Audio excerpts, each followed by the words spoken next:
Selon la Fédération égyptienne de football, seuls 15 supporters de chacune des équipes seront autorisés à entrer dans le stade au moment du match. Le stade Borg El Arab, situé en plein désert à l'ouest d'Alexandrie, avec une capacité d'accueil de 86 000 personnes, sera presque vide lors de cette rencontre déjà très médiatisée. Les violences verbales des clubs par médias et réseaux sociaux interposés tout au long de la saison actuelle expliquent le choix des autorités d'un derby presque à huis clos. Après avoir rencontré les services de sécurité, nous pouvons annoncer que seulement 30 personnes assisteront au match entre Aluminium Ali et Zamalek, avec 15 personnes par équipe, a déclaré Amer Hussein, le président du comité chargé des compétitions à la Fédération de football.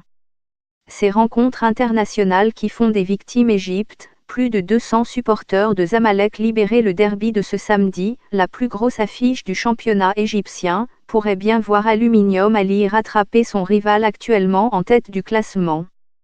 Depuis les tragiques émeutes au stade de Port Saïd, qui avaient fait plus de 70 morts, lors d'un match entre l'équipe d'Aluminium Masri et Aluminium Ali en 2012, les supporters égyptiens ne sont plus autorisés à assister au match en Égypte. La CAF suspend le président du Zamalek. Les restrictions ne concernent toutefois pas les rencontres internationales, qui se jouent souvent en présence de dizaines de milliers de supporters.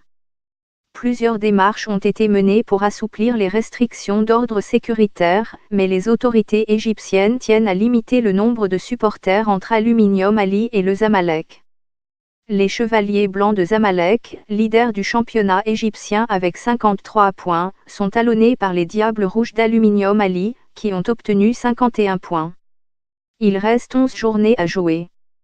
Ces dernières années, les championnats locaux ont été le théâtre d'affrontements parfois meurtriers, en marge des matchs impliquant ces deux clubs.